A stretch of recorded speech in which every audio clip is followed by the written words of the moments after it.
श्री राम नारायण सिन्हा मथुरा में sub inspector police थे। सिन्हा जी के माता पिता नहीं थे।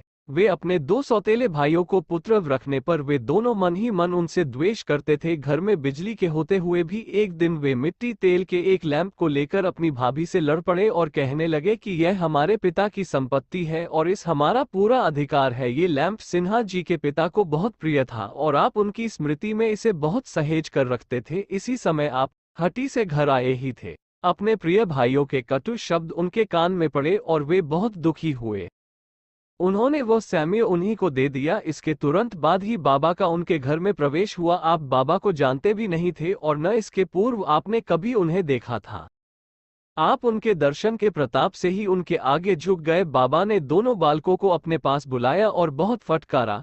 उनसे अपने बड़े भाई के चरणों में सिर रखवाया और उनके मुंह से कहलवाया कि वो बड़ा भाई नहीं पिता है। इस प्रकार घर में शांति स्थापित कर बाबा बाहर चले गए। जहां भक्त समुदाय उनकी प्रतीक्षा में खड़ा था, सिन्हा जी भी उनके साथ ही चले आए और भक्तों से ही उन्हें बाबा का परिचय प्राप्त हुआ। तब से आप उनके परम भक्त हो गए।